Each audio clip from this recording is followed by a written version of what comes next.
banyarwanda inshuti zanjye bavuga ikinyarwanda nabashimiye rwose. Nari ndi mu butumwa hano muri Amerika, niho nahuye n'icyorezo cya covid. Ubu nari maze amezi 2 urebye mu bitaro. Hanyuma abo twasinaga bagiye kubona babona ndabuze, nibyo nari mpugiyemo, nageze aho njya muri koma, sinamenya aho ndi.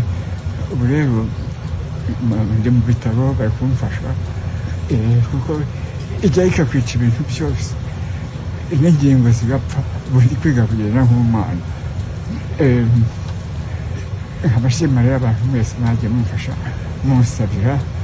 Ubwo mu gihe cy'akanya gatoya muzongera mumbone. Nabashimiye cyane. Twemeze dusabirane kandi duhe iteka twiteguye. Mwari muzi uko abantu bangana kuriya bazapfa mu 2020 kandi umwaka ugiye no kurangira. Uvuyemo rero ukabanje mu 2021 Imana igufiteho umugambi. Tuzabita igihe kuko ati n'itame igihe cyose Imana yaguhamagara wagenda ubibwira ikibazo kubera iki.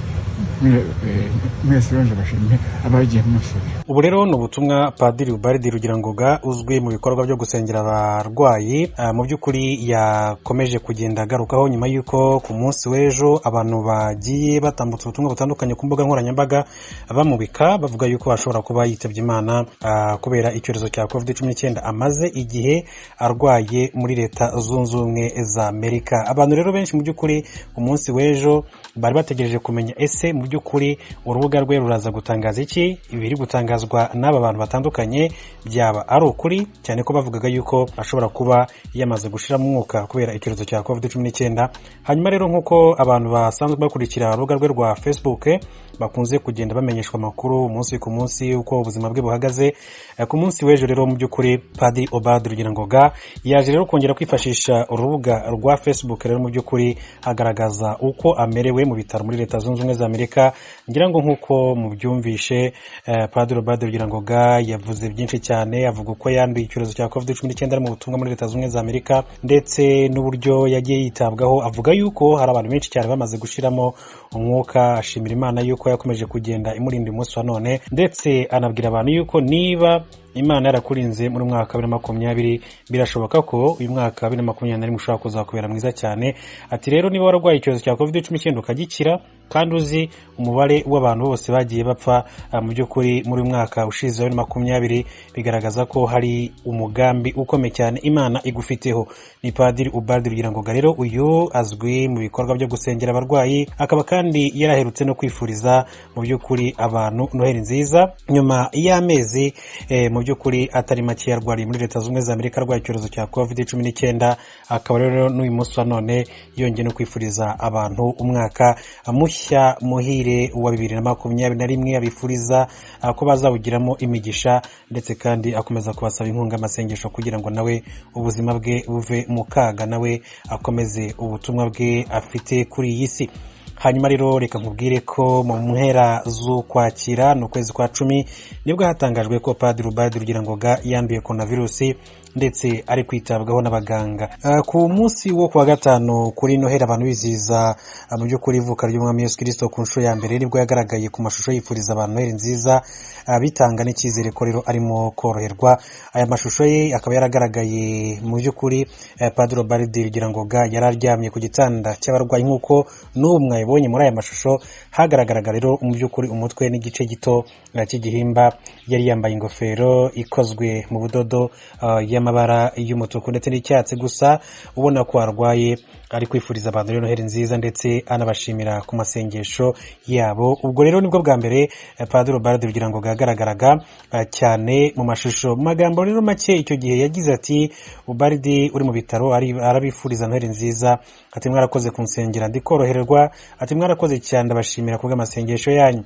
Padiri Ubald Rugirangoga kandi yavuze ati akeneye nk'uko byakomeje kugenda bitangazwa ku rubuga rwa Facebook inkunga y'amafaranga angana n'ibihumbi 150 by'amadolari y'Amerika, no kuvuga miliyoni 148 n'igice, kugira ngo ahabwe ubuvuzi buzamufasha kongera gukira neza, kuko abaganga bavuze ko agowe no guhumeka mu gihe atari ku byuma bimwongerera umwuka. Kugeza ubu kandi Ubald arwariye muri Leta Zunze za Amerika mu bitaro bya kaminuza bya Utah Hospital mu mujyi wa Salt Lake. Cyekwa ko Ubald yarwaye COVID-19 ayikuye mu mujyi wa Green Bay muri Leta ya Wisconsin, aho yari yagiye gukora ibikorwa by'isanamitima mu ntangiriro z'ukwezi kwa 10. Katsi Long, inshuti ye, yamusuye ubwo yararwariye mu bitaro bya St. John's Health muri Jackson. Avuga ko nubwo Padiri Rugirangoga ibipimo bigaragaza ko atakirwaye COVID-19, ariko indwara yamusigiye ubundi burwayi bwamuzahaje. Long avuga ko mu burwayi afite harimo kuvura kw'amaraso, ndetse mu bihaha bye ngo harimo amazi ndetse n'udukoko, byose ngo byatewe na COVID-19.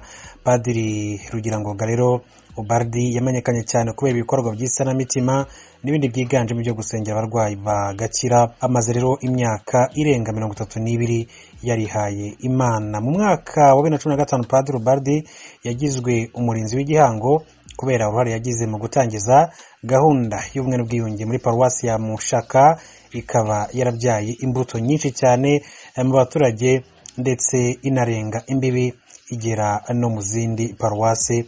Akaba rero ari Padiri Ubald Rugirangoga. Uyu arazwi cyane mu Rwanda, yasengeye abarwayi benshi cyane mu Rwanda kandi barakira. Benshi bagiye batanga ubuhamya mu by'ukuri bagaragaza uburyo yabavanye ahabi, yabasengeye Imana ikumva amasengesho ye hanyuma bagakira, nk'uko byakomeje kugenda bigaragara mu by'ukuri. Ni Padiri rero mu by'ukuri navuga ko amaze igihe nawe atameze neza kubera rero iki cyorezo cya COVID-19. Bijya gutangira rero mu by'ukuri ku rubuga rwa Facebook rwa Padiri Ubald Rugirangoga, aho yari amaze iminsi anyuza imbonankubone n'amasengesho ya rozari, agakurikirwa n'abantu batandukanye bamukurikira kuri urwo rubuga. Ubutumwa rero bwanyujijwe kuri urwo rukuta bwagiraga buti tubiseguyeho ko hashize iminsi nta rozari. Ati Padiri Ubald arasaba amasengesho, ati yanduye COVID-19, ati ntabwo ameze neza, ari guhabwa ubufasha bwose bushoboka kandi ari kwitabwaho n'abaganga ngo yoroherwe vuba. Mu gihe azongera mu by'ukuri kumererwa neza azahita asubukura rozari kuri Facebook. Ati hagati aho rero ati mukomeze mu musengere nk'uko ubwo butumwa bwakomezaga kugenda abo ubivuga. Icyo gihe bagiraga bati ntabwo hatangajwe igihe Padiri Ubald amaze arwaye cyangwa uburyo yaba yaranduyemo icyorezo cya COVID-19. Ku rukuta rwe hagaragaraga ko rero mu by'ukuri aheruka kuhavugira rozari hari kuwa gatanu tariki ya 17 Ukwakira 2020. Kumbe icyo gihe rero amaze kurwara icyorezo cya COVID-19 yaratangiye kwitabwaho mu bitaro byo muri Leta Zunze Ubumwe za Amerika. Uyu rero nubwo twabivuze yamenyekanye cyane ko ibikorwa by'isanamitima n'ibindi byiganjemo byo gusengera abarwayi bagakira. Yaramaze imyaka irenga 32 yarihaye Imana, aho kuri ubu ari umupadiri muri Diocese ya Cyangugu, ariko agakunda kuba ari no mu bindi bice by'igihugu, aho aba ategerejwe n'abantu benshi cyane ngo abasengere iyo ari mu Rwanda. Yavukiye ahahoze ari muri Prefecture ya Cyangugu mu ntara y'Uburengerazuba, komine ya Karengera muri segiteri ya Rwabidege muri paruwasi ya Mwezi, hari muri Gashyantare mwaka w'1955. Yize amashuri abanza i Rwabidege kuva umwaka w'1962 kugera umwaka w'1968. Ayisumbuye yayigiye mu seminari nto yitiriwe Mutagatifu Pio wa 10 Inyundo kugera mwaka w'1973, aho yaje kwirukanwa azira ubwoko bwe ajya kuyakomereza mu gihugu cy'u Burundi. Yagarutse mu Rwanda mwaka w'1978 aza gukomereza mu seminari nkuru ya Nyakibanda. Yahawe sakramentu y'ubusaseridoti tariki 22 Nyakanga mwaka w'1984 abuherwa i Mwezi. Yemeza ko rero yabaye padiri kuko yumvise ijwi rimusaba kwigisha urukundo mu Rwanda. Yaje kurokoka jenoside yakorewe Abatutsi, ariko benshi mu muryango we barimo na nyina barishwe. Se umubyara we yishwe mbere ahagana mwaka w'1970 azira ko yari Umututsi. Mwaka wa 2015 Padiri Ubald yagizwe umurinzi w'igihango kubera uruhare yagize mu gutangiza gahunda y'ubumwe n'ubwiyunge yatangije muri paruwasi ya Mushaka, ikaba yarabyaye imbuto nyinshi cyane mu baturage ndetse inarenga imbibi igera no mu zindi paruwase nk'uko byakomeje kugenda bigarukwaho. Reka rero tumwifurize natwe gukira vuba, mu by'ukuri tumwifurize gukira, kongera agasubira mu buzima busanzwe kandi agakomeza gukora ubutumwa bwe nk'uko mu by'ukuri yabyiyemeje, ari nako mu by'ukuri nk'uko yabasabye amasengesho abantu mukomeze mu musengere kugira ngo akire iki cyorezo cya COVID-19 cyane ko cyamuzahaje, cyamugizeho ingaruka zikomeye cyane. Reka rero namwe mbashimire mwe mwafashe umwanya mukabana natwe, turacyakomeza kubana mu makuru atandukanye, mukomeze mugire ibihe